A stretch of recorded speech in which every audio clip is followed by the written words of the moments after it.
بسم اللہ الرحمن الرحیم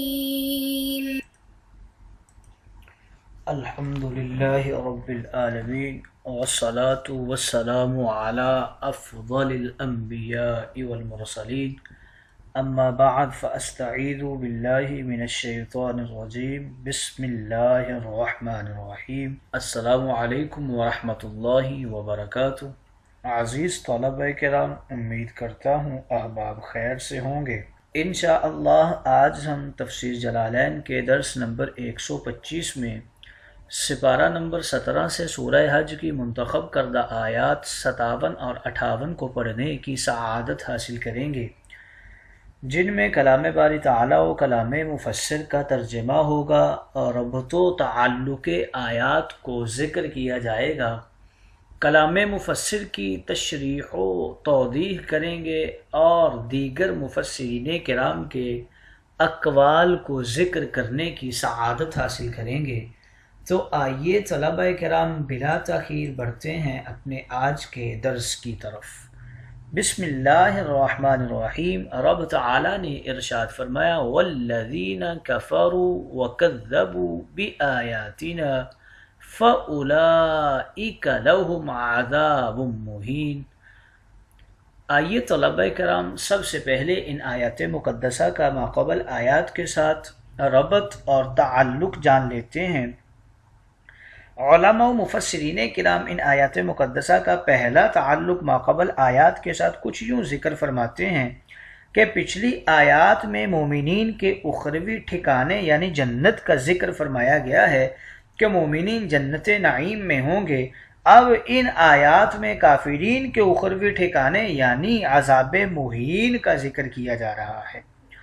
دوسرا تعلق ان آیات مقدسہ کا ماقبل آیات کے ساتھ کچھ یوں ذکر کرتے ہیں کہ پچھلی آیات میں اللہ تعالی ایمان والوں کو سیدھی راہ پر چلاتا ہے اور سیدھی راہ دکھاتا ہے، اس کا ذکر کیا گیا۔ اب فرمایا جا رہا ہے کہ اللہ تعالیٰ کی راہ میں جو چلتے ہیں انہیں دنیاوی مصائب اور تکالیف بھی بہت سی برداشت کرنا پڑتی ہیں۔ آئیے طلبہ کرام ربط و تعلق آیات کے بعد بڑھتے ہیں آج کے درس کے ترجمہ کی طرف۔ یہاں سے رب تعالیٰ کافرین کے حوالے سے ذکر فرما رہے ہیں۔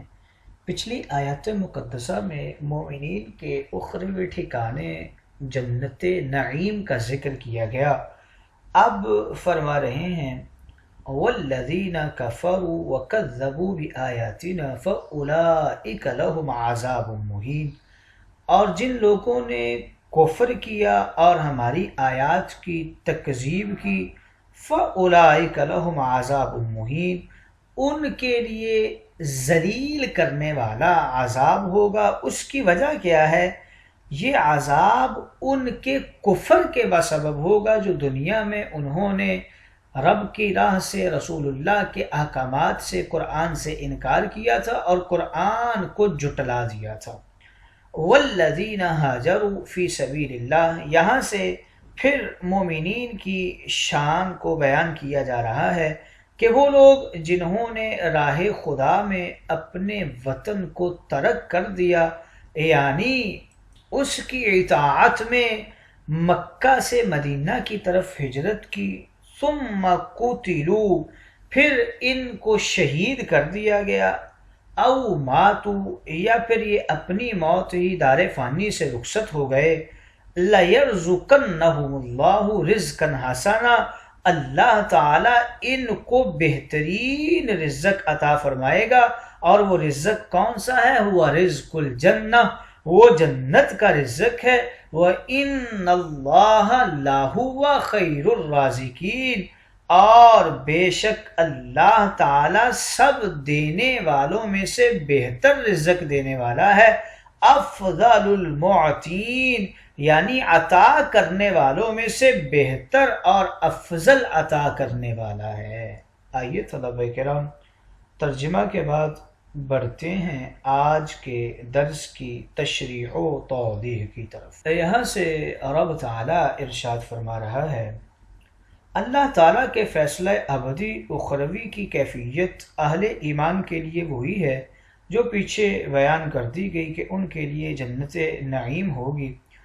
اب وہ لوگ جو کسی بھی قسم کے کفر میں تا عمر کافر بنے رہے، ظاہری باطنی کفر پر مرے، ہمارے دینی آیتوں، اخروی علامتوں، اسلام کی کرامتوں، رب تعالیٰ کے قرآن، نبی آخر الزماں، صحابہ کرام کے ایمان کے مکذب اور منکر ہی بنے رہے، اس طرح کے کفر کرتے بھی رہے اور لوگوں کو کافر بناتے بھی رہے، گمراہی میں پھنستے بھی رہے، اوروں کو بہکاتے اور ورگلاتے بھی رہے، بے شمار معجزوں، قدرتوں، کرامتوں کو دیکھنے کے باوجود ہمیشہ جھگڑتے بگڑتے رہے، کوئی مظاہر بن گیا، کوئی منافق بن گیا، تو یہی وہ لوگ ہیں جن کے لیے عذاب مہین ہے، ذلیل کرنے والا عذاب ہے، اور یہ عذاب ان کے کفر کے بسبب ہے جو انہوں نے ساری زندگی کفر کیا ہے، انکار کیا ہے، آیات کو جھٹلایا ہے،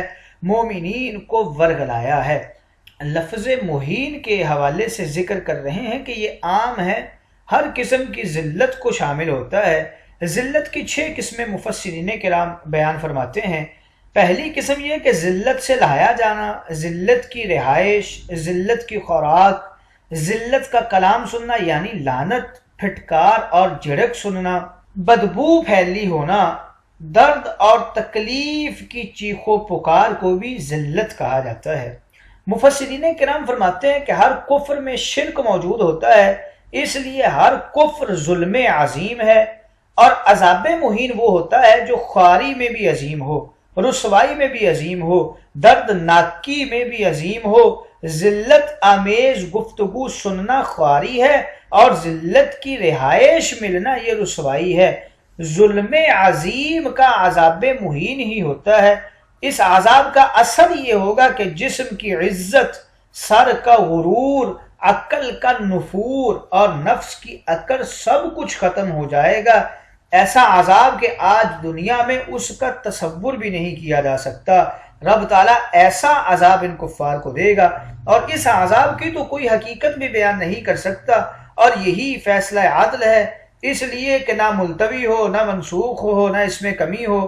جس طرح دنیا میں تمام کفر و شرک، مختلف عقائد اور مذاہب اور افعال کے باوجود دوستی، تعاون، نصرت، اخوت، کفریت، غرور، تعصب میں ملت واحدہ ہیں، اسی طرح آخرت میں مختلف مقاموں، طبقات ہونے کے باوجود سب کا عذاب ایک جیسا ہی ہوگا، اور وہ کون سا عذاب ہوگا؟ فَأُولَئِكَ لَهُمْ عَذَابٌ مُّهِينٌ، وہ ذلیل و رسوا کرنے والا عذاب ہوگا۔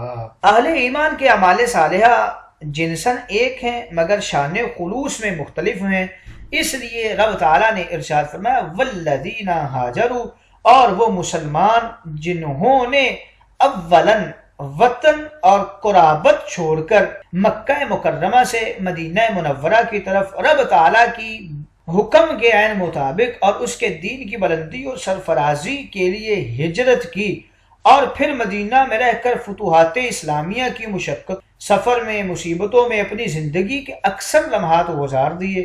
دور نبوی کے سرایا و غزوات کی جنگوں سے لے کر دور صحابہ تک، اور دور صحابہ سے دور تابعین تک، تبع تابعین تک اشاعت اسلام کے لیے کام کرتے رہے اللہ کے رستے میں، اور نہ کسی قسم کا کوئی خوف کیا، نہ کسی قسم کا کوئی ڈر کیا، بلکہ رب تعالیٰ کے دین کی بلندی کے لیے خلوص کے ساتھ اللہ کے رستے میں جفا کشی کرتے رہے۔ پھر وہ رضائے الہی کے طالب نام مولا پر اپنی جانوں کو قربان کر دیتے ہیں، یعنی ثم قتلوا، انہیں شہید کر دیا گیا، او ماتوا، یا پھر انہیں قدرتی اور طبعی موت نصیب ہو گئی، تو ان کے لیے ہوگا کیا؟ لَيَرْزُقَنَّهُمُ اللَّهُ رِزْقًا حَسَنًا، اللہ تعالیٰ ضرور بے ضرور انہیں اچھے رزق سے نوازے گا۔ قتل اور موت کے حوالے سے ذکر فرما رہے ہیں کہ اس میں 3 طرح سے فرق ہوتا ہے۔ قتل کوئی کرتا ہے اور موت خود آ جاتی ہے۔ اور دوسرا فرق یہ ہے کہ قتل مظلومیت ہے جس کا مرتکب ظالم ہے، اور مقتول یعنی مرتکب مظلوم یا مرتکب عادل ہے اور مقتول مجرم ہے۔ تیسرا فرق یہ بتاتے ہیں قتل میں جسم سے روح کا نکلنا بالواسطہ ہے اور موت میں بلا واسطہ ہے۔ جو بندہ مومن راہ حق میں شہید کر دیا جاتا ہے یا فطری موت سے وفات پا جاتا ہے، دونوں کا ثواب اخروی ایک جیسا ہی ہے، اور وہ کون سا ہے؟ ذکر کر دیا اللہ رب العزت انہیں، ان مجاہدین کو جو شہید ہو جائیں یا طبعی موت دار فانی سے رخصت ہو جائیں، انہیں اللہ رب العزت رزق حسن سے نوازے گا، اور وہ رزق حسن کون سا ہے؟ وہ جنت کا رزق ہے۔ دنیا کے اندر ہر حلال اور پاکیزہ اور طیب چیز رزق حسن ہے۔ جنت کے رزق حسن کے حوالے سے اس کی 12 صفات ذکر کر رہے ہیں۔ پہلی تو خوش نما ہوگا، خوش وضع ہوگا، خوشگوار ہوگا، خوش مزہ ہوگا، خوشبو والا ہوگا، خوش رنگ ہوگا، کثیر ہوگا، ابدی ہوگا، جنت میں ہر جگہ میسر ہوگا، ہر قسم کا ہوگا، نہ حصول میں کوئی مشقت ہوگی اور نہ طلب میں تنگی، نہ حاجت، نہ لجاجت، نہ قباحت ہوگی۔ وَإِنَّ اللَّهَ لَهُوَ خَيْرُ الرَّازِقِينَ، اور بے شک اللہ رزق دینے والوں میں سے بہترین رزق دینے والا ہے، اور عطا کرنے والوں میں سے افضل عطا کرنے والا ہے۔ مالک کا رزق عطا کرنا ایسا ہے کہ عالم ارواح سے شکم مادر تک، جنم سے مہد تک اور مہد سے لحد تک وہ ذات یرزق من یشاء بغیر حساب ہے، یعنی بغیر حساب رزق دیتا ہے۔ بندہ بھی رزق دیتا ہے بندے کو، مگر بندے کے دین اور اللہ کی عطا میں 9 طرح سے مفسرین کرام فرق بیان کرتے ہیں۔ پہلا فرق یہ ہے کہ بندہ بندے کو رزق لے کر دیتا ہے، مگر اللہ تعالیٰ رزق بنا کر دیتا ہے۔ دوسرا فرق بندہ صرف اپنوں کو دیتا ہے، مولا سب کو دیتا ہے۔ تیسرا فرق بندہ صرف ظاہری دیتا ہے، رب تعالیٰ ظاہری رزق بھی دیتا ہے اور باطنی رزق سے بھی نوازتا ہے۔ چوتھا فرق یہ ہے کہ بندہ بندے کو صرف جنم سے لحد تک دیتا ہے، رب تعالیٰ حشر تک اور پھر حشر سے ابد تک دیتا ہے۔ پانچواں فرق یہ ہے کہ بندہ اجرت سے دیتا ہے، مولا شفقت سے دیتا ہے۔ چھٹا فرق یہ ہے کہ بندہ اپنے نفع کے لیے دیتا ہے، مگر رب تعالیٰ بغیر منفعت کے عطا فرماتا ہے۔ ساتواں فرق یہ بیان کر دیا کہ بندہ غفلت سے دیتا ہے، مگر مولا تعالیٰ حکمت سے عطا فرماتا ہے، یعنی بندہ نہیں جانتا کہ اس رزق سے دوسرے کو فائدہ ہوگا یا نقصان، لیکن اللہ سب کچھ جانتا ہے۔ آٹھواں فرق یہ ہے کہ بندہ بندے کو عارضی دیتا ہے، مولا دائمی عطا فرماتا ہے۔ اور نوواں فرق بیان کرتے ہیں بندہ قلیل رزق دے سکتا ہے، مولا کثیر و اکثر عطا فرماتا ہے۔ اسی لیے فرمایا ہوا خیر الرازقین، وہ رزق دینے والوں میں سے بہتر رزق دینے والا ہے اور عطا کرنے والوں میں سے بہتر عطا کرنے والا ہے۔ رزق کے لغوی معنی کے حوالے سے ذکر کرتے ہیں کہ رزق کا لغوی معنی ہے فائدہ مند چیز، اور اصطلاحی معنی ہے عطائے جاری، دنیاوی ہو یا دینی ہو یا اخروی ہو۔ اس لیے ہر دنیاوی خوراک، لباس، رہائش رزق دنیا ہے، اور ہر عبادت، تلاوت یہ دینی رزق ہے، اور جنت کی ہر چیز رزق اخروی ہے۔ رزق دنیاوی شکم مادر سے شروع ہوتا ہے، رزق دینی بلوغت سے شروع ہوتا ہے، اور رزق اخروی قبر سے شروع ہوتا ہے۔ آئیے طلبہ کرام ان آیات مقدسہ میں مفسرین کرام کچھ اقوال کرتے ہیں۔ لفظ مہین کے حوالے سے ذکر کرتے ہیں کہ اس میں 3 قول ہیں۔ پہلا قول ذلت آمیز عذاب، اور دوسرا قول شدید و مسلسل عذاب، اور تیسرا قول وہ دردناک عذاب ہے۔ تینوں قول درست ہیں کیونکہ عذاب مہین میں یہ تینوں چیزیں ہوں گی۔ ہاجروں کے حوالے سے کچھ اقوال ذکر کرتے ہیں۔ بعض نے فرمایا کہ وہ مہاجرین صحابہ کرام مراد ہیں جو مکہ مکرمہ سے ہجرت کر کے مدینہ کی طرف نکلے، اس ارادے سے کہ وہاں آسانی سے عبادت و تبلیغ کر سکیں گے۔ تو کفار مکہ نے ان کا تعاقب کر کے کچھ کو شہید کر دیا اور کچھ کو گرفتار کر کے اذیتیں دیتے ہوئے واپس لے آئے۔ کچھ راہ سفر میں فوت ہو گئے، سب کا اجر ایک جیسا ہے۔